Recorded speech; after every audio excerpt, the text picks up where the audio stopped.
نبی پاک صلی اللہ علیہ وآلہ وسلم مبارک لے صحابی را گئے یا رسول اللہ ٹول و یا رسول اللہ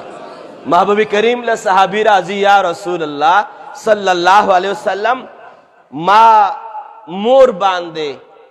حجوں کو اور حج مداسوں کو چے مینا لمم پوگو باندے یو وڑا عرفات لمم پوگو باندے یو وڑا شیطان وشتل مم زما مور د ما په وګوا او په شیطان وشتل وکړل زما په ولو ناستوا چې کله طواف زیارت شو طواف زیارت هم زما په خپل ولو باندې مور مناستوا او مور لما د حج سعادت ور نصیب کړو صفا او مروه کې چې کومه منډه وي او چکرې وي هغه مور زما په ولو ناستوا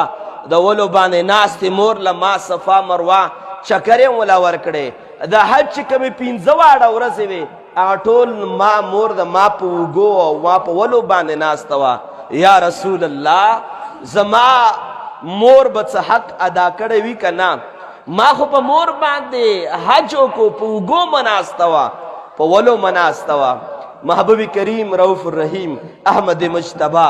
محبوب کبریا جناب محمد رسول الله ټول وایه صلی الله علیہ وآلہ وسلم محبوب کریم و تا فرمائی چه استوائی چه استا مور پا ولو باندے ناستوا حج اوکرو توائی چه استا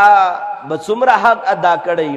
نبی پاک مبارک ورطا فرمائی چه استا پا مور پشوند کے سمرا پا دو کالو کے دخپل بدن پی در کردی دی اگر ٹول پی چه تالے 2 کالا پی در کولے او تا پا اوگو باندے مور کے نولے وا او حج دی پوکو دغه غونډه حج دغه تکلیفات یو طرف ته چې مور در لکمې په 2 کاله کې پی در کړي دي هغه یو پی یو ګوټ حق لم له ادا کړی نه دی د مور د هغه حق هم له ادا کړی نه دی چې کوم مور پی در کول هغه ټول پی د 2 کالو نه یو ګوټ د یو څاڅکي د پیو حق لم د مور له ادا کړی نه دی او عبدالله ابن عمر رضی الله تعالی عنه یو کس اولیدو کلیوال کس اولیدو اور تا فرمائی مور تا فرمائی مورے وگو ناستا و تواف ورکولو عبداللہ ابن عمر رضی اللہ عنہ فرمائی زوینم چه کلیوال مور پا وگو کے نوالے تواف کئی او دا سے اندازہ دا چه دا تواف اخیری تواف زیارتو مور توائی چه مورے طول حج مدر باندو کو پا وگو او پا ولو مناستوے موریا سے تا چه خیال دے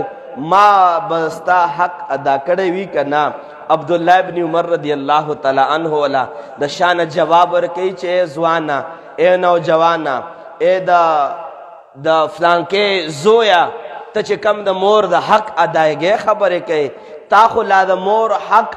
دمرا حق ہم ندے ادا کڑے چے مور یو سینے تا اچھولے وی اور بلی سینے تا اڑولے لا دا دے حق ہم ندے ادا کڑے تو خود مور دا حقوق ادائے گئے خبرے کئے اگا مور و اگا پلار چه کم دا مور و دا پلار چه کم ہستیانی دی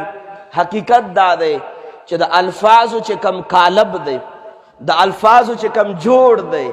دا الفاظو چه کم حسن دے اگا خلیل نرازی چه کل دا مور و دا پلار دا شان خبر راشی مخلق اگا الفاظ نشتا چه مور و پلار دا احسان او دا حسن سلوک خبرو کی